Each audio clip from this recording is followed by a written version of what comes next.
was the name of your hot dog company in college? Southern Sam's Wieners as big as a baby's arm. It's freaking amazing. And then you kind of just like rolled each one of these into the next thing. And obviously you sold in 2021 and had a nice exit, reportedly for $27 million.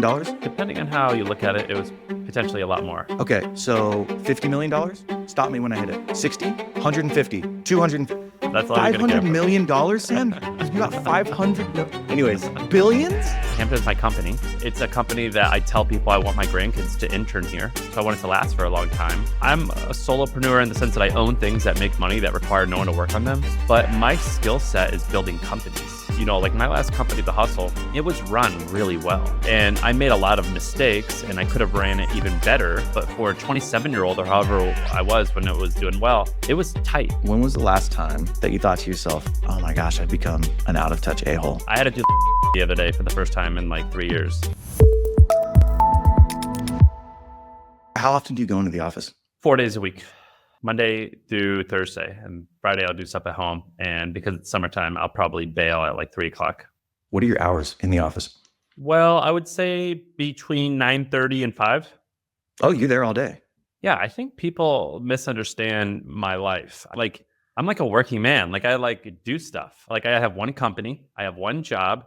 I do that 40 hours a week, and I intend to do it for about 30 years. I guess I wouldn't think that you have a job or that you're doing things where you need to be in an office.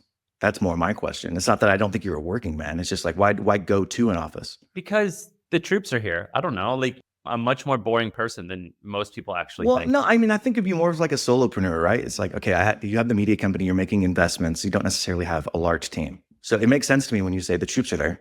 I don't make investments. So I have like 25 full-time employees. And I think that over the next handful of years, we're going to have hundreds. Is it like more of a family office? Like, are they working on like a bunch of different projects? No, this is why people get wrong. No, I own a business. It's a family business, right? Hampton is my company.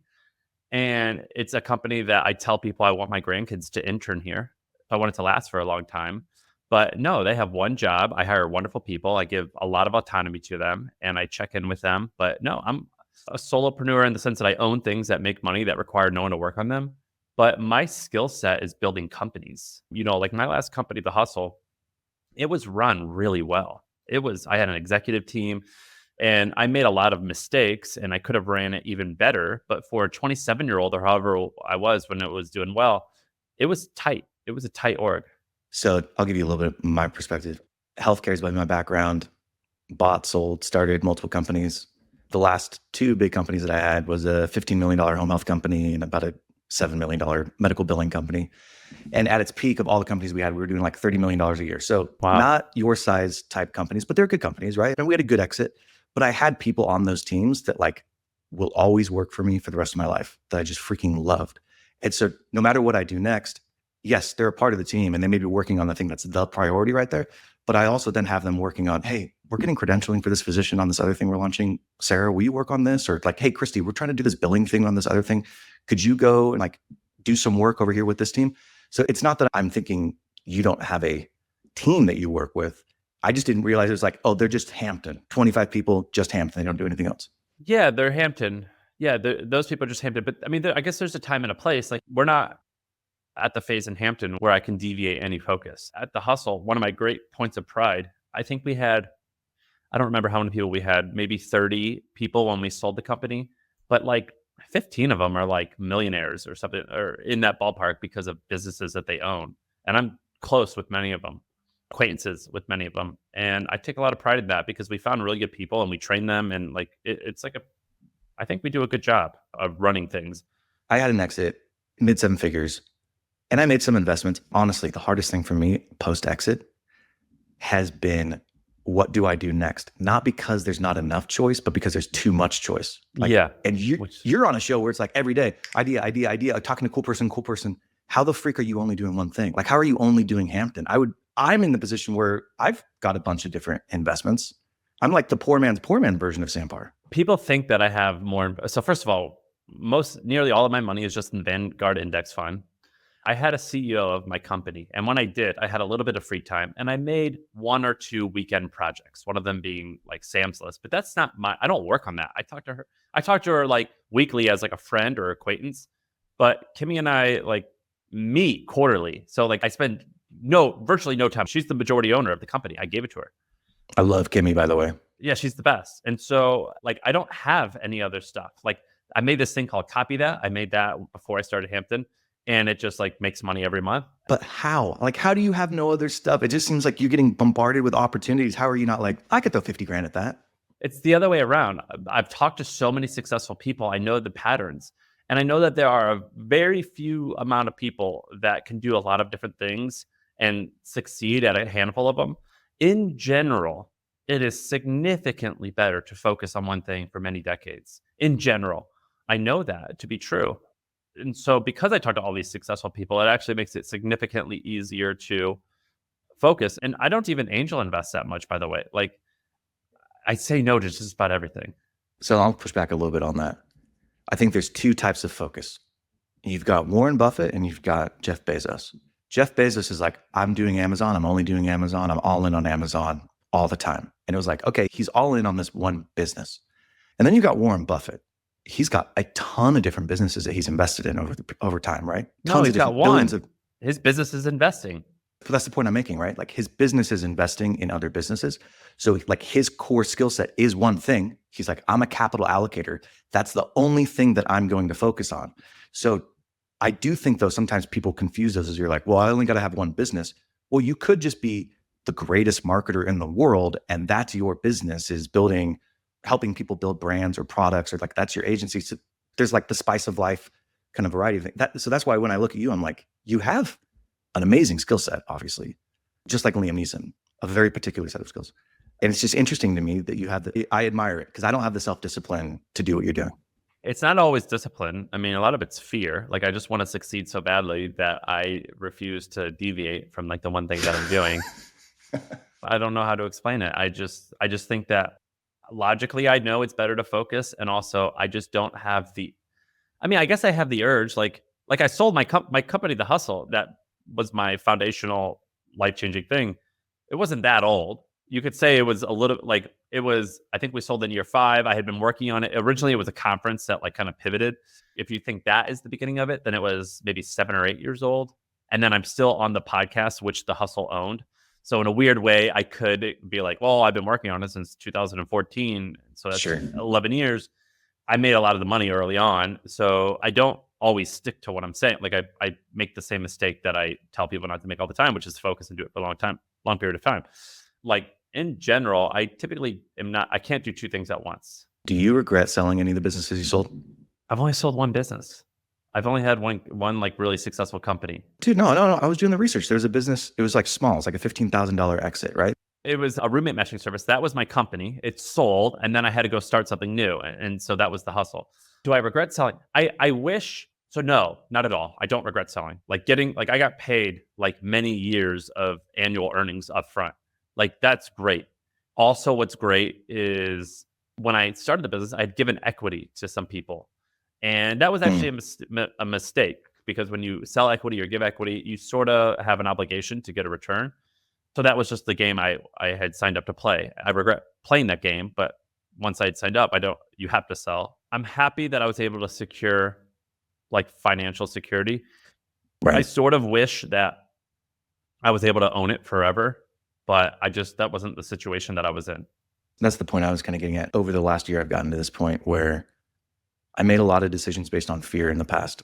The medical billing company that I had was a great company. It was netting like $1 to $2 million a year.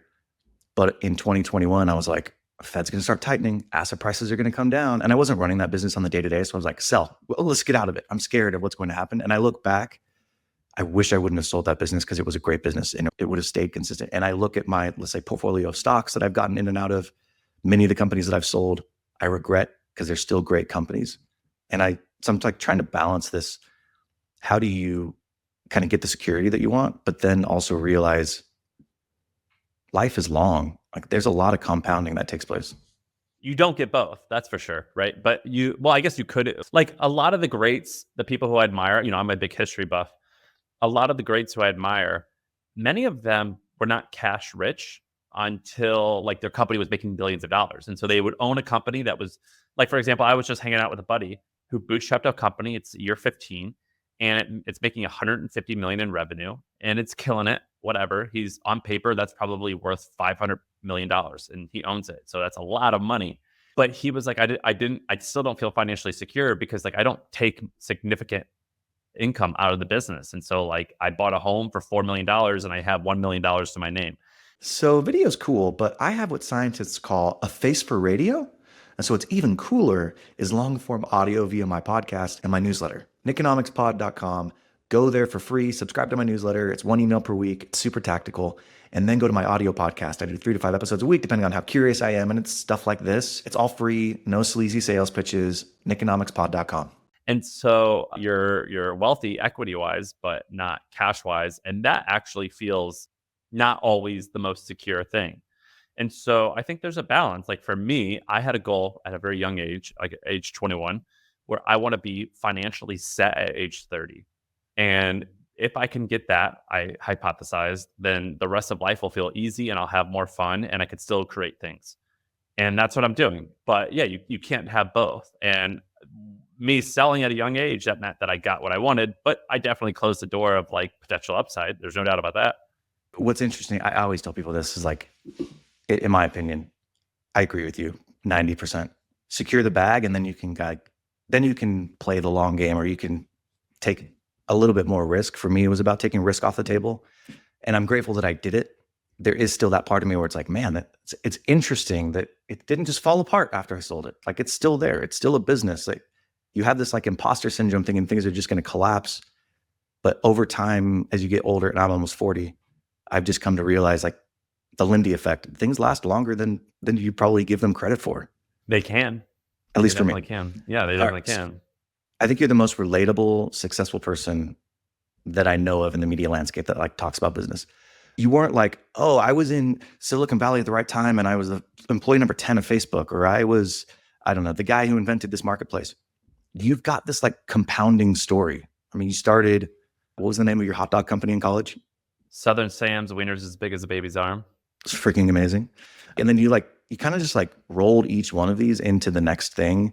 Yeah. And obviously you sold in 2021 and had a nice exit, reportedly for $27 million.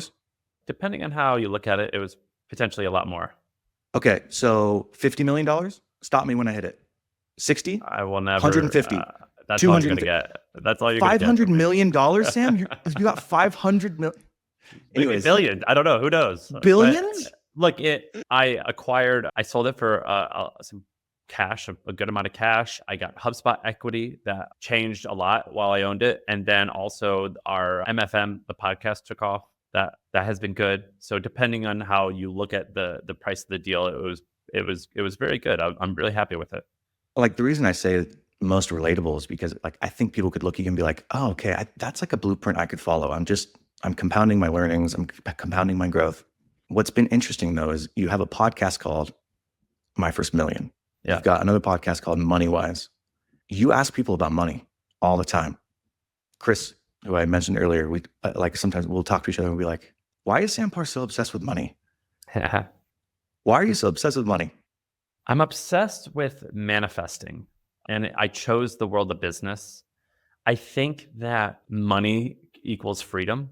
I also think that like when I was obsessed with track and field, which I still am, I wanted to know like the greats. I was like, show me the workouts that you did leading up to that.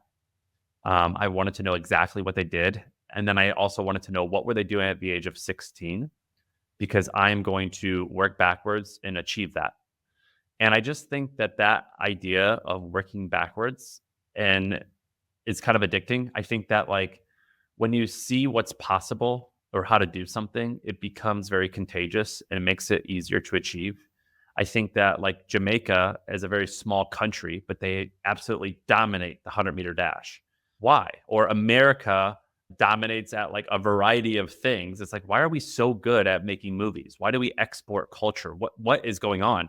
And it's because you get a group of people and you put them physically in a similar space, and you teach each other how to do something. It becomes inevitable, or at least it feels inevitable, and it like removes this like issue, like it's this limiting belief. And so I'm obsessed with money because I like to find blueprints that I can just copy so I know what's possible. There's lots of metrics though. you could kind of use for success. And especially as you get older, or maybe you have your first exit and you're like, oh, okay, 10 million wasn't the mark actually that I'm happy But at. I'm not just obsessed with money. Like I read, like right now I'm reading the biography of Barack Obama. I've read the biography of Ronald Reagan, George Bush Jr., George Bush Sr. Like I read all types of people who achieve amazing things. And I always want to know how did they get there because I want to do something great. And I just want to like know what's possible. If you had a podcast interview with Barack Obama, tell me the odds that you would ask him what his net worth is. Well, I don't care what his net worth is now, but Really? well, yeah, because his net worth is infinity, right? When you have social capital, like you can do anything you want. Yeah. But like, what would be more interesting is what you did the first 365 days leading up. What did you do the 180 days leading up, deciding to run for president, and then the preceding the post 365 days after that decision? Like I would want to know like a week by week breakdown. That would fascinate me. That would be super fascinating. I think what's awesome about you is obviously you're insatiably curious, and you've talked to a lot of people who are like 1% in their category, whether they're athletes or entertainers or business people, etc. And like just like you said, hey, what were the first 52 weeks of your presidency like? Like walk me through that. No, I don't care about the presidency. I want to know like when you made the decision, like who do you tell? Like is there like a inbox that you email and be like, I officially declare, and then like, you know what I mean? Like I'm like, dude, I literally want to know, like, what do you, like, what's that? Like, I would want to get really nitty gritty on that. Or it's like, so like, you just start like knocking on doors. I don't know. Like, who onboards you for benefits when you become the president of the United States? Yeah, like I really just want to know these things because I just am obsessed with like manifesting. Like it doesn't matter if you're Picasso or you're the person who built this big skyscraper that I'm looking at. I've just always been intoxicated with the idea that the world around us, whether it's the person who made this microphone or whatever, they had a vision and they had an idea. And after a handful of years, we have somehow taken it for granted and accepted that it just has always been there. But they were able to kind of kick their dent in the world, even in the smallest way, by like making this microphone. And I just am obsessed with like, tell me how that happened. How did you stick out and stand out? And how did you like turn a vision into reality? I'm obsessed with that. Whether it's, like I said, track and field, becoming president, becoming an artist. It just so happens that I think that business and capitalism is likely the most practical way to like get that expressive kind of bit of freedom out into the world. Okay. So you're an athlete. Obviously, you're in good shape. You know that you can't work out 24/7. You've got to sleep. You've got to eat. You've got to let your body recover. You've got to rest, right? But working out is obviously really important. I kind of equate the working out. Maybe this is a bad analogy and you'll tell me I'm an idiot. I equate the working out piece as you going and talking to these people, like you're gathering knowledge, like you're doing the workout, you're doing the mental exercise. How do you then integrate it? Like, how do you then digest it? Because you've got all these people you've spoken to, you've learned all of these things. Do you have a database that you like write your notes in? How do you actually take it from, cool, I learned this thing, to I'm going to now implement this into my life? Because you've got more ideas coming at you than probably 99% of people who've ever lived. Yeah, I'm not looking for like, I guess I do a few things. Like I spend a lot of time just thinking. So like I'm in my office. I'm in like a room in a big office and I've got like books all over my desk. I have like this thing called a 5-year journal where I write like how I'm feeling that day. You actually write it? You're not like using Claude or like, I'm a journal type. No, you're physically writing. No, dude, I do so much stuff analog and by hand. So I guess what I do is I read a ton. I like reading a lot and I do it not because I think that it's helping me. I just do it because I just have so much fun doing it. And usually every 1 or 2 books, I'll get one interesting idea and I'll just spend hours just sitting here and I'll just think about it. So I think a ton. And then when I journal, I'll write out and reflect on the ideas that are in my head. And occasionally, like once a month or once a quarter, one of these ideas, I'm like, I can apply this in my life in some way. What does that mean? You sit and think about it for hours? Are you like, you're sitting in a chair just staring at the wall? Or like, what are you doing? Well, like right before this podcast, for the half an hour leading up to this podcast, yeah, I was just sitting. I just sat with my head down and I'll just sit and think, and I'll have my pad. Yeah, and I'll have my pad and I was just sitting here writing. But yeah, I'll literally just sit and think, or I'll go and walk. But like I sometimes I really just spend a lot of time like thinking, where I'll just be just sitting here like staring off. Yeah, I spend a lot of time doing that. So we just moved. We have a house. We're on 3 acres. It's amazing, and there's just like always something to do. We have a landscaper who comes once a week, but I still probably spend 10 hours a week just in the yard because I enjoy it. For me, that's where I find the best thinking time is like Yeah, I think physically out and about. movement creates emotion or like, that's probably the best way to do it. Why then do you do the sitting and thinking? Is it just convenience? Because I want to like, I'll like think and then I'll think of something and then I'll like write it down. I don't know. How long have you done this for? Like, have you always done this? Was your mom like, Sam, it's time for preschool? And you're like, Mom, well, please, like I'm contemplating yeah, life. like I've always been very yeah. So my wife after work, we put the kid down and it'll between like 8 and 9, like she'll know when I'm in like my mood where like she'll talk to me and I'll be like, I just mumble. And she like knows like that's like don't bother you. But yeah, I literally will just sit there and I'm just like in my head and she'll know because I'll mumble. Like you'll see my lips moving because I'm like asking myself a question and then I'm answering it. Like my lips will move a little bit. It's very weird. Bro, you need more kids. You need more kids. If I sat down, we got 4 boys, under 11, 8, 5, and 3. If I sat down and was like, honey, I'm thinking, and the boys are like fighting each other, there's a Nerf war going on. They're trying to eat dinner. Someone's got a poopy diaper. And she's like, can you help? I'm like, I'm in the think zone, sweetie. I'm sorry. Like it just wouldn't work. Yeah, it's weird. I'll just do it. Like I take a lot of road trips or I'll drive, but yeah, I'll just like kind of sit still for a long period of time and just think I guess it's weird now that I say it out loud. Well, it's weird in the sense of like nobody does that. Or like people will be like, they sit and think on their phone or they're like, oh, I'm on Instagram. No, it's kind of hard. I think that like Slack and Twitter has been almost a net negative because it makes it really challenging to like digest new information when you constantly have stuff coming at you. So like for this interview and for interviews that I'm like personally really excited to learn from them, more so than like, oh, this will be cool content for somebody. Like I'm just excited to learn about it. I won't go on social media for 24 hours. I'll just like sit and think with their story, maybe some of their podcasts that they've been on, or like research the business. Cause I just like to let it marinate in the back of my mind and let that be there. Cause then I have opportunity to sort of draw on that reservoir. So I do understand it from that perspective, but I feel like if I built that time in every single day, I feel lazy or I feel like I'm like not being productive if I were to sit for 30 minutes. And like that's a me problem, right? But did you ever feel that way? Yeah, I mean, I feel this way all the time, but basically, like, I'm at the point in my career where, like, I'm a knowledge worker. Like, I come up with like ideas or I come up with an opinion, and I just say that, and I don't always do the work. So I do the work like when I'm first starting. Like, in order to get Hampton to like 7 figures in revenue, it was just me and my partner Joe, and we did 100% of everything. But with a lot of stuff, my money comes from just coming up with like insights and kind of talking about it. So like I'm very fortunate. I'm in that situation. I definitely get that perspective. That's kind of how I use AI. Frankly, it's helping me work through things. So like, But like by the way, I can't do anything. Like for example, like we're building the software inside of our company, and like I just like draw it out on a piece of paper and I send it to our tech team, and I'm like, what do you think about this? Like I can't actually make you anything. Can you do anything at home? Can you like repair stuff? And like, are you a man? You like fix a car? Yeah, like one of my hobbies is like taking apart motorcycles and putting them together. Gosh, F you, dude. You're rich, you're good looking, you're healthy, and you like know how to do manly things. Screw you. And Well, the way that I describe it to people is I can go really high. Like I can hang out with like a billionaire and like get along with them and work with them. Or I can go really low.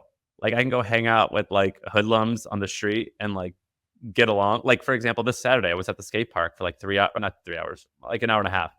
And just hanging out with like the homeboys, like guys I don't even know, just like, street guys. And I have so much joy doing it. And so I feel comfortable being on different spectrums. I heard this incredible story. I was listening to the Joe Rogan podcast with Bill Murray. And Bill Murray was telling, he's like, yeah, I was driving Lauren Michaels' Volkswagen across the country. And I just was hanging out and I stopped in Aspen and I go to the lodge and I meet this guy at the bar. And for like 2 days, we're just hanging out. And he tells this like whole story. They're just getting into, hood rat stuff. And Joe's like, "Did you know who this guy was?" He's like, "No." And he didn't know my name either. I don't think he knew who I was. They just like connected. They were just having fun. And it turns out the guy was, do you know who Hunter S. Thompson is? Oh, was it really? Yeah. And so Bill Murray and Hunter S. Thompson became like lifelong friends after that. Now, Hunter S. Thompson's a little bit older and he was an investigative journalist. Like, anyways, he was top notch. But these two guys connected, not because it was like, "Oh, you're a movie star. Oh, and you're a journalist. Cool. We're both successful." They were just like at a bar and started chopping it up. That's how I know Tim Ferriss. No way. Yeah, Tim Ferriss and I used to go to the park and walk our dogs.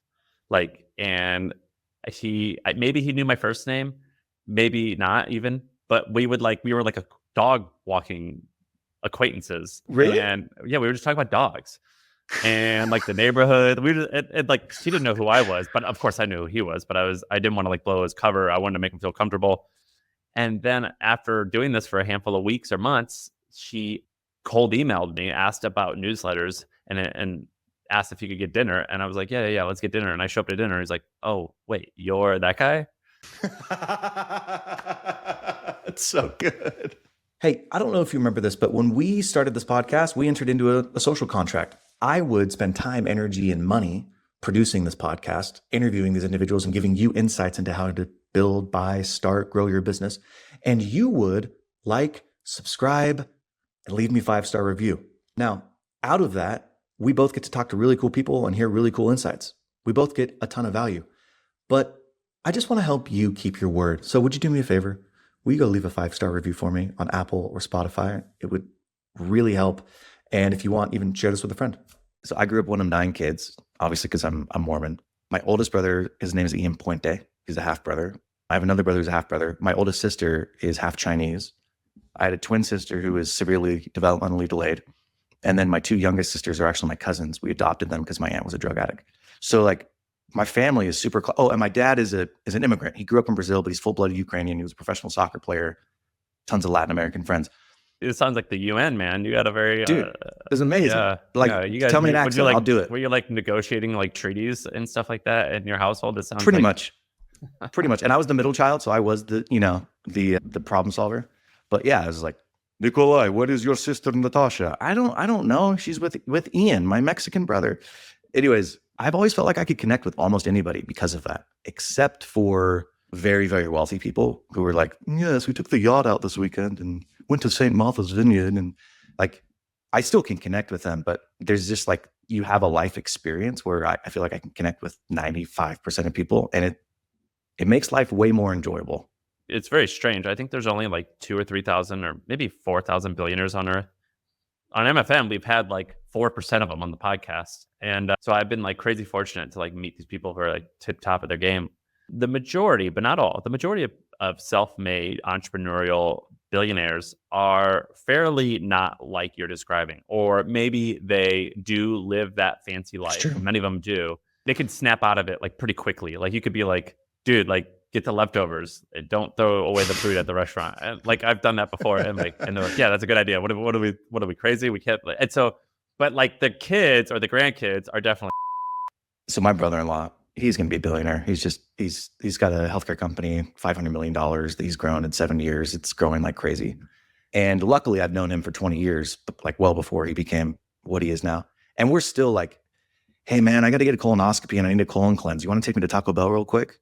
And we're like, "Oh yeah, sure. Let's ride to Taco Bell. Let's get a Baja Blast while we're there." But it is that like second generation where you're like, So like the worst thing ever. Colonoscopies? Like, just how disrespectful to his doctor the next day that you're just gonna like Taco Bell. I hope you never have to get a colonoscopy before you're 50. Okay, that's all I'm going to say to you. I have to get them regularly. Unfortunately, my sister died of colon cancer, so it's like they're like, "Okay, starting at 35 every year, let's stick." And the nurses, like, when did all the nurses just get super young in these colonoscopy clinics? They're all like 25-year-old new grads. I'm like, okay, I guess I'm just supposed to get so naked and excited. I can't. I don't know. I can't speak to that. You could have that one. I kind of feel like you hit on something there. I kind of feel like my first million has become my first 10 million, or almost like my first billion. I think it's because it's a function of you wanting to talk to like really interesting people, and it just so happens to be that the more well-known your podcast has become, the more access. No, it's not more access. We get a lot of criticism for that. And I will happily take that criticism because when we started the podcast, both of us were still kind of up and coming. And I don't care about making my first million. I care about money a lot less nowadays than people think, but I care about, like I said, like steps that one takes to like achieve potential. But I definitely am more interested. If I were to talk about money, it's more like, all right, tell me like about 100 million or hundreds or billions. Like that's definitely a little bit more where I'm trying to go. Because that's a game And you haven't played yet. Like that's the part you're curious about. yeah, like I'm on my way and I want to like learn about that stuff. But also I think life is a lot richer than just money. And so I actually tend to care about many non-money things that MFM didn't used to discuss that now we do. So the adjective you used to describe money is richer. No, It was just funny. It was funny. It was life. like I life's use a that lot to describe richer without money. No, I didn't say. I said life's richer than just money. And so, like, I like the idea of like, how do I make a rich life? Well, it's not. Money's only one of a handful of parts to it, and so sometimes I'm interested in those other parts. Let me ask you this question: when was the last time that you that you were complaining about something that you thought to yourself, "Oh my gosh, I've become an out of touch a-hole"? I had to do laundry the other day for the first time in like 3 years. Really? Freaking hate folding my clothes. That's like a chore that I cannot stand, and I had to do it the other day, and I hated it. All right, let me flip it the other way. After talking to so many successful people and having experienced success yourself, what's something that you might have viewed as an indulgence when you were younger that most successful people do that now, knowing what you know now, even if you were poor again, you would still indulge on that? Does that make sense what I'm asking? Yeah. Hiring service people around the house. I think that, yeah, like cleaners, handymen, people to do my laundry, people to cook, things like that. I think that, you probably only need to spend anywhere from $1,000 to $2,000 per month to make your life like 3 times easier and more convenient. I remember however old I was when I was making, let's say $100,000 a year, I like dreaded laundry. I dreaded cooking. And so I would kind of eat poorly and get fat. And looking back, had I just spent roughly $1,000 per month, my life would have been a lot better and more convenient. And I would have been able to spend money on the things that I hated. And I hate doing those things. So for you, what would that $1,000 have been spent on? Like right now I order these meals called Eat Clean Bro. So I like those. And then also, that's what it's called. And then having someone come picking up my laundry, doing it and bringing it back. Like it's that simple.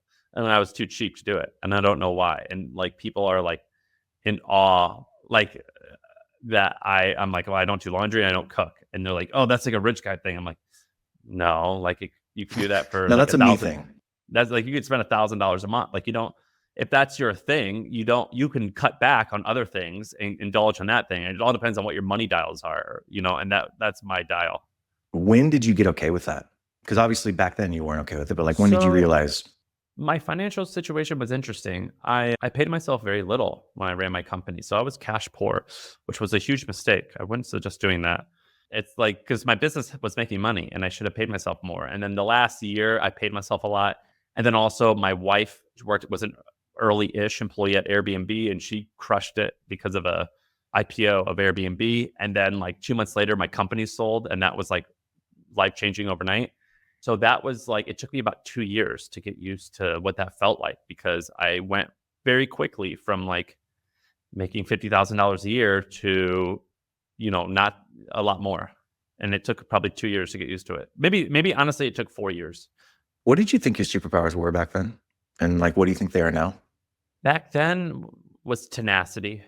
I was a dog. Like if I had my mind set on something, I was going to get it or get close. I would work really hard. I would think really hard, and I'd be laser focused on that goal.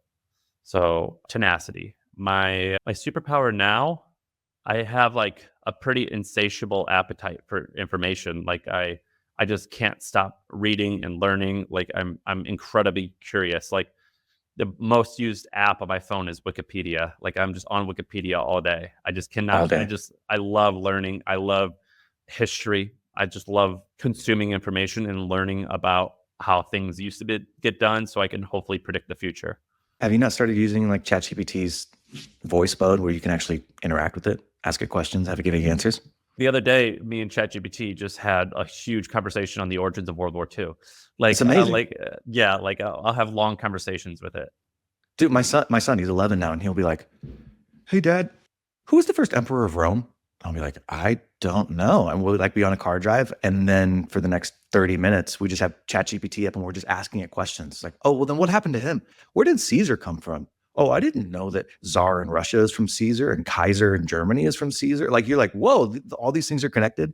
It's been actually really cool. This sounds so There's stupid. basically two guys on Earth. There's the guys who are interested in the Roman Empire and guys who are interested in World War II. I'm more of a World War II guy, but I understand the Roman Empire sentiment. It's interesting you didn't say the ability to connect with people as a superpower. I'm a little bit of an autist, man. Like I don't really connect with people that well. I like spending a lot of time by myself. We have a joke in my household. We say no new friends. Like I don't really want to I don't want that many new buddies. Oh Like my gosh. I like solitude. Let me paint the other side of the argument here. Can you tell me about your Airbnb experience? The one where I got fired Yeah. in 2007. No, sorry, I don't remember. Maybe 2010. So I was a track and field runner in college. And in 2010, I think it was, one of the most famous milers, a guy who ran the mile, he named Chris Lukasik, retired from running and joined a company called Air Bed and Breakfast. And I was like, what the heck? What's that about? That sounds so interesting. Well, how did this guy retired at his peak? And so that's what I learned about Airbnb. And I'd followed them forever. And then when I was a senior in college, I was like, all right, now's the time. I could email Brian and Joe, the founders, and I can impress them. And I did. And they weren't impressed by what I told them. They were just impressed that I had the courage to follow up a ton and write a coherent email, whatever. And they were like, if you're in the Bay Area, come to my office on Monday. Of course, I was not in the Bay Area. I didn't know what the Bay Area even meant. I thought that meant LA. I was living in Tennessee at the time. Chesapeake Bay?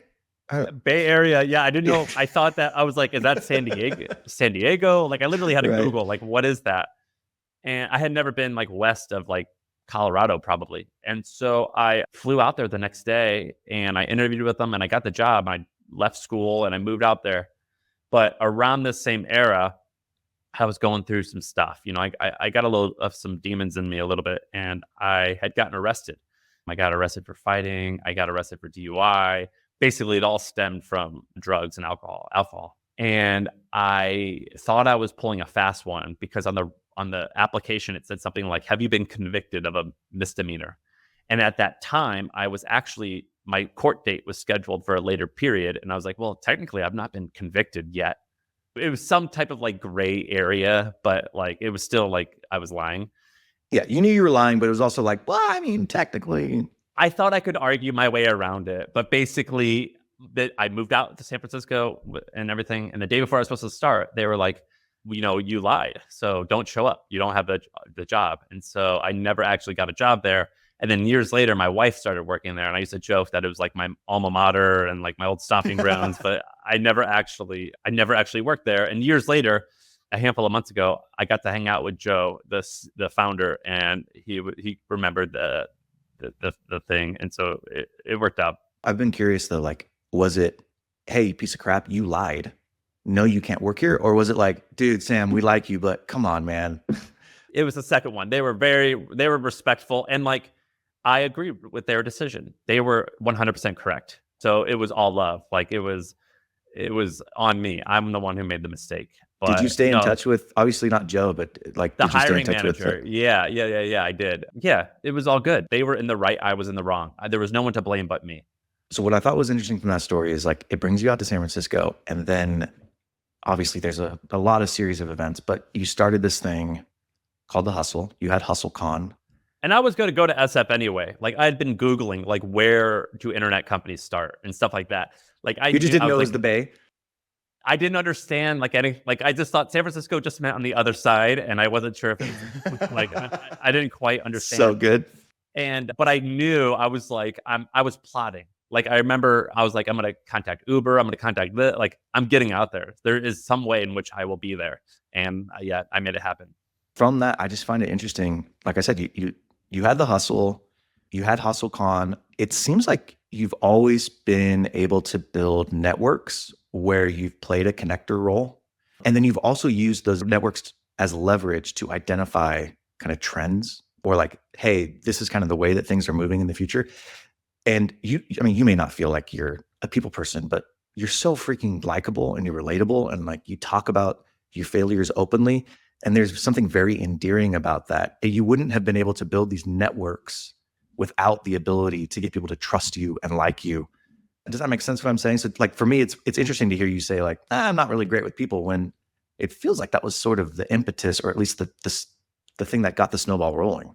Yeah, I think that like I remember being a kid and like I grew up in an Italian neighborhood. We call it Italian. I grew up with the Italians in St. Louis.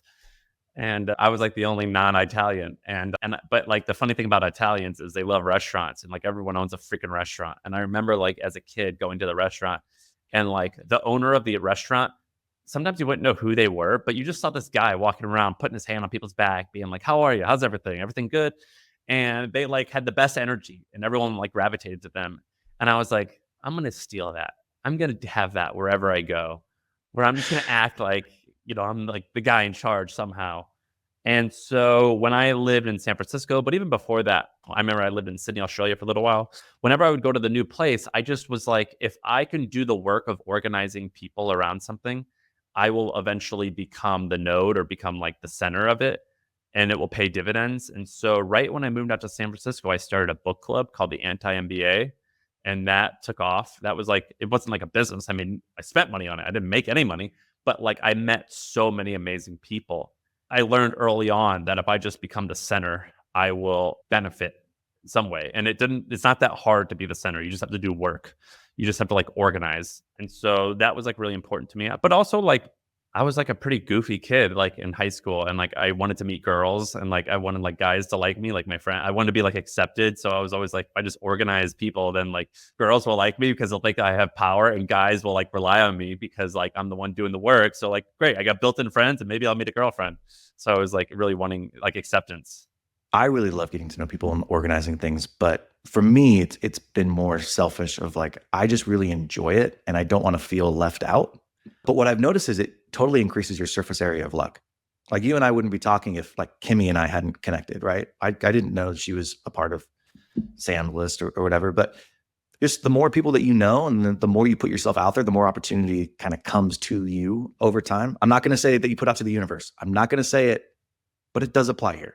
Yeah, I agree. I think when I remember being in like sixth grade, I read the book How to Win Friends and Influence People because I was like desperate to like. Oh my gosh, you're like the oldest soul. Who in sixth grade reads freaking How to Win Friends and Influence People? It's a guy who's desperate to fit in. That's who. And so I've also like, I've just always been obsessed with personalities. I've always been obsessed with the person who's brave enough to not fit in and been obsessed with like how this person attracts a following and gets other people to do stuff. That's just like I remember as a kid, I'm like, isn't it crazy that that this institution of America is just like a group of people who are like collectively buy into this? Like that's so strange to me. And that's so fascinating and cool. I want to do that. And so I just was always interested in personality. And what I learned early on was people were drawn to my curiosity. And so if I make my curiosity like public or as like a spectacle for others, I just get to do what I enjoy. And also it attracts other people. There's that saying that like you'll help someone. Like if you see a guy holding his thumb out with a flat tire versus a guy like pushing his car, like you're more likely to help the guy pushing the car. And so I was like, okay, I'm just going to like push the car in front of everyone all the time. Here's my last like serious question. And then I have just a couple rapid fire questions. What is your favorite way to see the signal through the noise? Like, because Trends obviously was a company that you had, but you're still connected to a lot of people. You see things early. You probably get a lot of opportunities. You make decisions to not invest in things or to like Hampton. You're like, oh, I'm going all in Hampton. Like, how do you look at things that are coming down the pike that the general population may not be seeing right now? And where do you find them?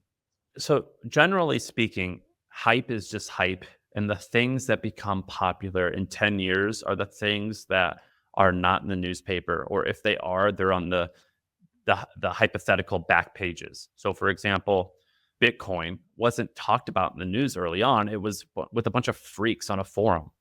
And so, but like the things that were popular, like the things that were hypey, AOL. they like tend to be fads, not trends. Because the thing that the weirdos are doing in their hobby, like as a hobby, that tends to be the stuff that actually tends to like become a thing in 10 years. And so I've always, we used to have a saying at the hustle where our company was where you let the freak flag fly, meaning you can be like a weirdo and like we'll accept you, because I love weirdos and oddballs. And so I just am constantly seeking them out, and I just will be relentless on pursuing them. So I'll give you an example. Do you know who Isaac French is? Yeah. Isaac French is a very successful guy. He's very young. I don't know how old he is, probably late 20s, at this mid 20s.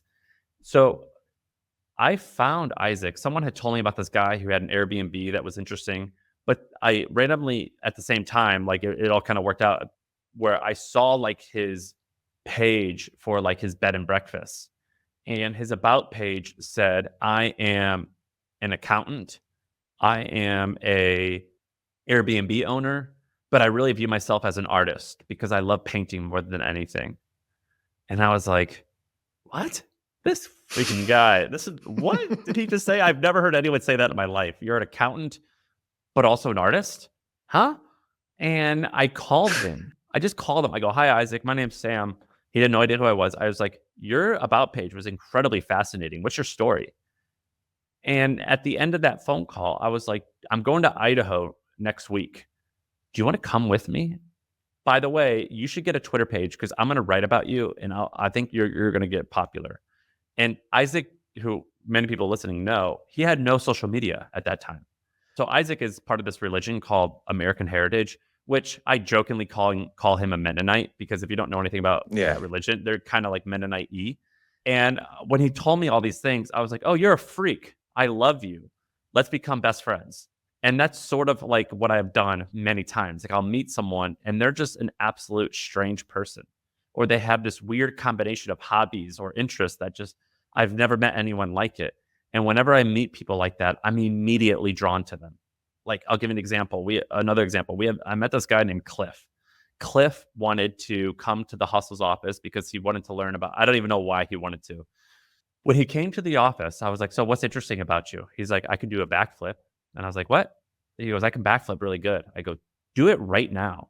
And in the middle of my office, he did a backflip. Like it was such a weird interaction. And now Cliff has a company that does 9 figures a year in revenue. It's called Speechify.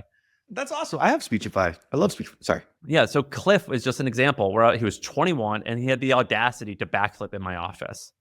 And I was like, it went off again. You're a freak. I love you.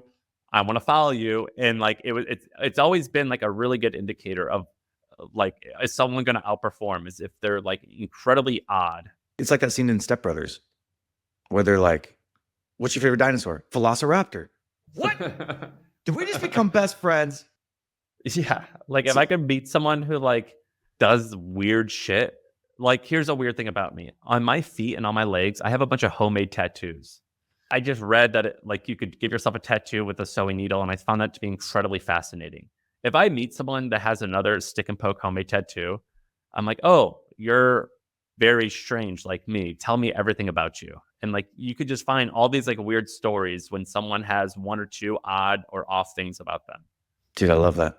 I'm going to end with some rapid fire questions for you. My first million guests. Who has been your favorite guest? Rob Dyrdek. I've become friendly with him. He was pretty amazing. Was it the episode or was it the relationship you developed with him afterwards? The episode. He's a very unique human being. Jesse Itzler is pretty amazing. Jesse Itzler is one of the very few people who I admire all facets of his life. Which guest do you think your 80-year-old self would be most proud of if you had a life most similar to? And you might have just answered it with that previous. I can give Laird Hamilton, I think. Really? Why? Yeah. Laird Hamilton was the perfect amount of stubborn. I think that he has his values and he does not bend. And I think that has the values that I love. What are the characteristics that you've seen across the successful people that you've interviewed that surprised you as being a commonality? Most of them do not have a significantly higher or lower IQ than I do. And I would say that I'm like a 75 to 80 percentile smart person. Like they oftentimes I'll meet someone who's 1,000 times more successful than I am, but we have the same intelligence. We have similar characteristics other than they knew what they were trying to do and they got after it. There's not like financial situations that are significantly different. They're still afraid. They have insecurities. Like there's just not that much difference. And the only difference being they said, this is where I'm going to go and I'm going to pursue it in spite of being fearful and having all these other issues. Well, and there's a thing where you have to be a certain level of smart. It's kind of like table stakes, but everything past that, it's kind of just nice to have. There's However, a handful of people that are genuinely like their oven burns hotter. Like I can never keep up with them. So like Dharmesh is one of them. Max, the guy who started Grammarly, like when I'm around them, I'm like, well, I will never compete with you in terms of like raw IQ. You are just significantly smarter than me. But there's many, many, many other people that are as rich and wealthy, and they're just more tenacious. Well, do you think that like they have one attribute that is off the charts? Like, okay, baseline level of intelligence is whatever, 75%, stubbornness, 80%. usually a lot of stubbornness. Really? Yeah. And like they're disagreeable. Okay, here's one that I like. Which of your guests, by the way, these are all real questions. This is not ChatGPT. Which of your guests, if you had to put your money in for the rest of your life, just like, all right, here's all my money, I'm betting on you, who would you pick? Like a young person, like who, like if they. I mean, I guess relatively youngish. You're not putting it in Warren Buffett at this point. If I had to like give like a less obvious answer, I've done 800 or 700 episodes, so I don't remember all the guests, but like a pretty young person who I think like I would get like an amazing return if they just control my net worth would be Austin Reef. Tell me more. Why? He makes wise decisions. I think he's got the perfect amount of aggressiveness and conservative like attitude. Like he is conservative, and then he sees it's working, and then he goes all in. And I think that is a winning combination. That's interesting. Man, now I really want to talk to Austin Reef. Does it have anything to do with the space that he's in? I mean, he's in media as well, or it's him? No, he'll have the same outcome regardless. I mean, you put him in a bad situation, it'll get a good outcome. If you put him in a great situation, it's going to be a world-class outcome. Like it's almost always going to be a winning situation. It's just the magnitude matters. Mark Andreessen has this quote about Sam Altman where it's like, if we left everybody on a desert island and I came back in a year, or is it Paul Graham? Sorry. Yeah. And I came back in a year, like he'd be Lord of the Flies. Is that Austin? No, Austin, he's pretty mild mannered. So I don't think that he's going to like lead a bunch of savages, but he'll get a good return. He just makes very good decisions. I think most people like myself, I'm ruled by my emotions, which is a pro and a con. Yeah. He has a good combination where he'll be like, my emotions say this, my rational side says this, which one should I listen to? Like he does a very good job of like being rational and emotional. I tend to be a lot more emotional, but to be great, you need both. The first part of that, you like triggered something in my mind. Who do you think has the most potential upside of people that you've interviewed? They can be young, right? Like it could be Isaac French for all. No, Isaac French is too happy. The people, you need someone more disagreeable. The problem with Isaac is that he's like emotionally content. He seems like a very happy person. He's going to be incredibly successful. I'm just joking. Do you know Wade Foster? No. Wade Foster started Zapier. Oh, yeah.